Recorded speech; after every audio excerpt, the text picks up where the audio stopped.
Give it to the quick boy. Here he goes. Let's watch. He's not going to go around there. Well, you can hear the ironic cheer as Isles was caught. Eddie. Now Eddie, for a big man, is incredibly quick. Look at this. Stride length. Big James Eddie had a few English clubs interested in him. He signed again for Glasgow, and he just uses his bulk to touch the ball down gently for Glasgow to ease into the lead. That was interesting just to see. Give the ball to Carl Niles, and that's the key in Sims. You need forwards that can run half the length of the pitch, and James Eddie has got that pace. He's now converted for Scott White. And Big James is the kind of player who will always score tries for the Warriors pro team. This was Isles. You talk us through this. Well, he's just gone. He's trying to get outside Colin Gowdy, but fair play to Gowdy. He held him. But look at the support from Eddie, and then there's the pace from a forward, and that's the key to success in sevens rugby, is having forwards. For me, there's the Nico Matawalu not playing. That's the surprise in the semi. White to Bennett. Bennett. Oh, that's great running. Isn't that great running? He just stood his man up, took the momentum out of the play, then stepped on the gas and goes over for another score, and Warriors just making it look easy. It's not exactly a battle for the Warriors. It's pretty much of a surrender at the moment. Yeah, but you've got to give credit to players like Mark Bennett there. He knows his pace. He just went in an outward arc. Didn't have to do too much, but you knew he had the pace. I'm a big fan of Mark Bennett. I really want to see him get as much. Signed by Clermont Auvergne because they thought he was good enough to play for them in the top 14 in France. And here he is, playing for the Warriors. Good play that time by Turner again. Turner's having a good day.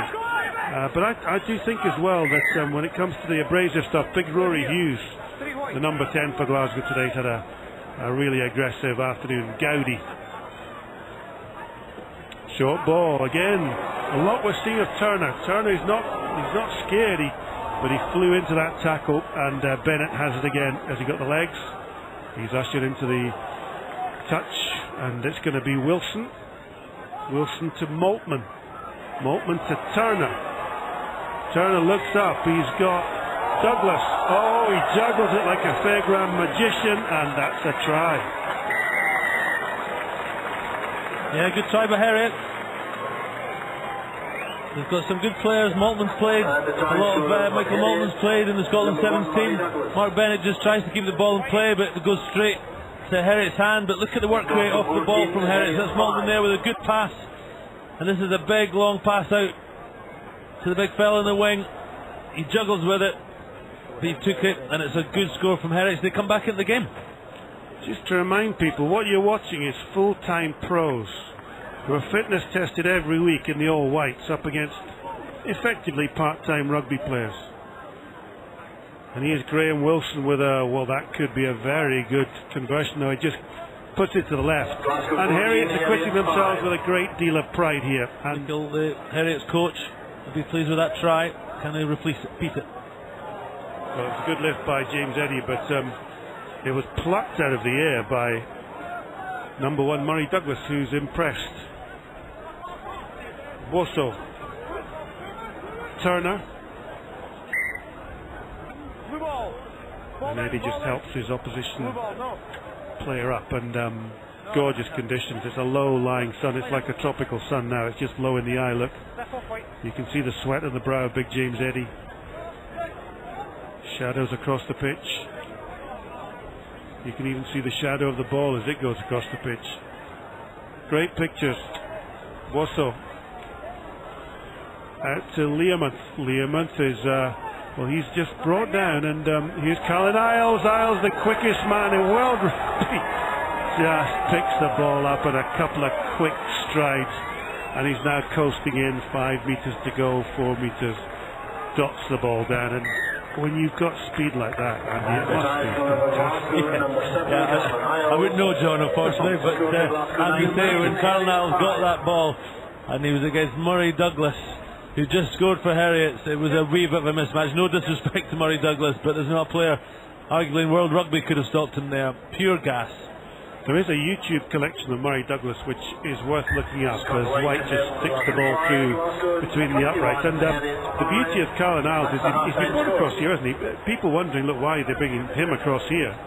But if he's going to score points like that for the Warriors, because he can't play for Scotland, can he? Because he's already played for the USA. That's right. So here it is, he gets a turnover, Mark Bennett gets it, and picks it up here, and there's no way, I'm afraid, Murray Douglas was going to get anywhere near him. Look at the pace, the immediate standing start, the speed he gets to, isn't it, so quickly. And, you know, I remember, you know, we've seen some very fast players grace the green yards here in the Melrose Sevens, John, but, you know, when he really goes, my goodness, it's different. It's athletic quick, do you know what I mean? It's like he's a sprinter. I think I'm right in saying the fastest Scot ever was Alan Wells, who was 10.11 in Moscow in 1980, and I think Carlin Isles is quicker. Well, I think 10.13 was what we got earlier. 10.13. 0.02. And that's a man who's playing rugby. So there you are. That's the speed. I was speaking to Sean Lamont, he's probably in the dugout there, the huddle at some point. He's recovering from the injury that he got at the end of the Six Nations, and I asked him, has he got much rugby? And he has, actually. Sean reckoned that Carlin Isles, it's not just gas, he's got game awareness, he knows what he needs to do in contact, so he's played American football, so he's used to the physical side of it, so he's growing in experience all the time, and so it's not just pace, he's got a bit of rugby as well. The Eildon Hills, south of here. Look at the long shadows from these trees. The sun setting behind us, slightly north of west. These Aberdeen Asset Management Melrose Sevens. Goes back to 1883, the butcher who wanted to make some cash for the club. And James Eddy just tried to get that moving. And here's your pal. Yeah, there's Sean Lamont. He made his name. He was telling me here, you know, he did the Sevens in Manchester. I think that was, what, 2002? He was here with the Thistles. The Thistles came up, that's right, and they got to the final. And I think that's where Sean Leneen saw him and signed him. Was that for the under-20s or for the Glasgow squad? I think he came to Glasgow after that. Isles, please don't go around the outside again. Here he goes. Oh boy! Oh man! Oh man! Oh man! I'm actually stuck for words. That is incredible. And he knows it's incredible. He was going backwards, Andy Nicol. And it's just, you can talk us through this. Well, I don't think you have to. I just think you just need to sit back and enjoy it, because when you've got as much pace as Carlin Isles, you just know that if you can't go on the outside, look, he goes and tries to go on the outside, it doesn't work. Good defence by Heriot. He buys his time, there's a few runners there, and then bang, he puts the gas down, and look at that goal. Yeah, you can even hear the crowd watching that. Something special, isn't it? There's a screen here where the crowd are being shown this. You can hear them again now. Look at the speed, look at the cadence. High knee lift, long stride, arms pumping.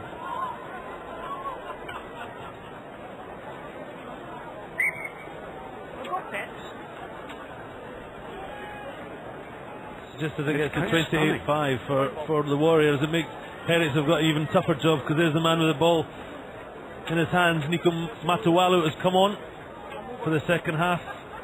Are they just sort of easing him through? Are they not playing him all the time? It'll be interesting to see in the final, which I think they're now going to get to. Will he start? Do you know, it's good of Glasgow Warriors to bring these players here, isn't it? Although you can argue it's not fair competition, but if they bring Matawalu and Carling Isles, that's a statement of supporting the event and in many ways supporting the club game. Oh, absolutely. I mean, the guest sides usually win at Melrose, so it's not good that the guest side is a Scottish side that all these fans that have come here to Green Yards know and see, and see playing for the Warriors on a weekly basis. Well played by Gowdy. Gowdy's a medical student. He tries to go down that right-hand side. He's kicked it inside, and it's going to be a try to Graham Wilson. Is it? Is he going to be called back? Is they going to chat? Here we go. Knock on. Look, Gowdy goes down the wing. It was good play. Comes away. You think he's going to get away. He's trying to get away from Nui. Well, if it's not a knock on, he's in touch, I would have said. So yeah. I don't think it was a try. Okay, here's Nua. He's inside his own 22.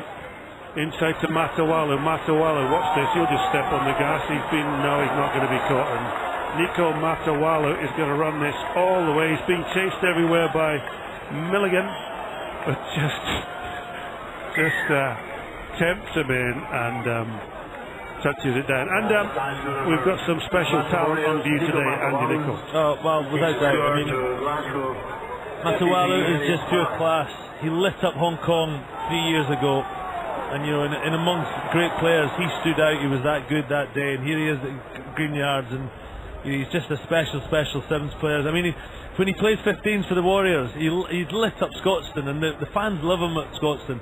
But at times he's just infuriating, isn't he? Because he plays 15s like a sevens player. This is his natural. He's an interesting character, isn't he? Because I think he was offered an awful lot of money to move away from Glasgow.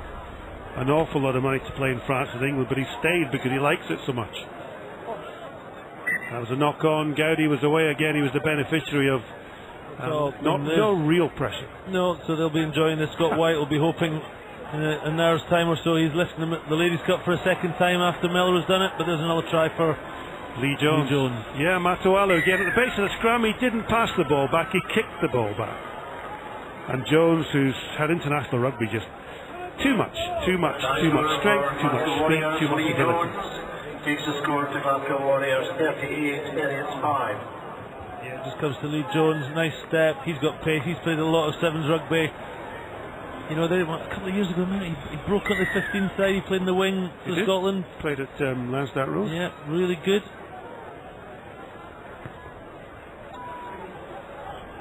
Nua just pulls it, left-footed pulls it to the right. What have we got? A minute and a bit left in everyone's brains at this moment at the Green Yards, because, to be fair, I think Warriors have put on probably the most dominant display we've seen at Melrose of any of the teams in recent times, and whoever can get close to them will be doing very well because they're very fit.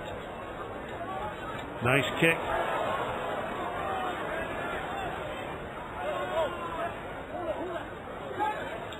Bosso. Maltman's there. Maltman takes the short route to Gowdy. Gowdy tackled by Gillis. Keeps the ball alive to Boisseau again. He's halfway through. It would be good if Heriot can get a trial. He tried the little low pass. Did great, Wilson, but it's going to be a knock-on. Yeah, I mean, it's been the Heriots have done everything they could. You know, there is a gulf in class and professionalism. Balls out. I think that was off. Okay, can he put money? Can he score from here? He probably. He gives it back to the man who probably can. Isles. Now Isles has been caught. Gives it back, and this is Lee Jones. And the Warriors even look pretty powerful, don't they, when they're on the way back with Nua. Nua ducks inside, chased by Maltman. He gives it to. This is Fraser Brown, and Brown just gets robbed. Good defense on by Murray Douglas, and it's ping pong stuff. Gowdy's always been one of the most talented players in this circuit for my money, and it's going to be a try. Murray Douglas will remember this probably all his rugby days. He scored a try against Glasgow Warriors. Well, it's the second of the semi-final and fully deserved. Heriot's well played. You know, they did everything they could. They could have thrown the towel in there at the end there. The game was over, but no, they got sound defence and then got the turnover and scored the second try. Well done, Heriot. But the Warriors go through to the final by winning 38 points to 10.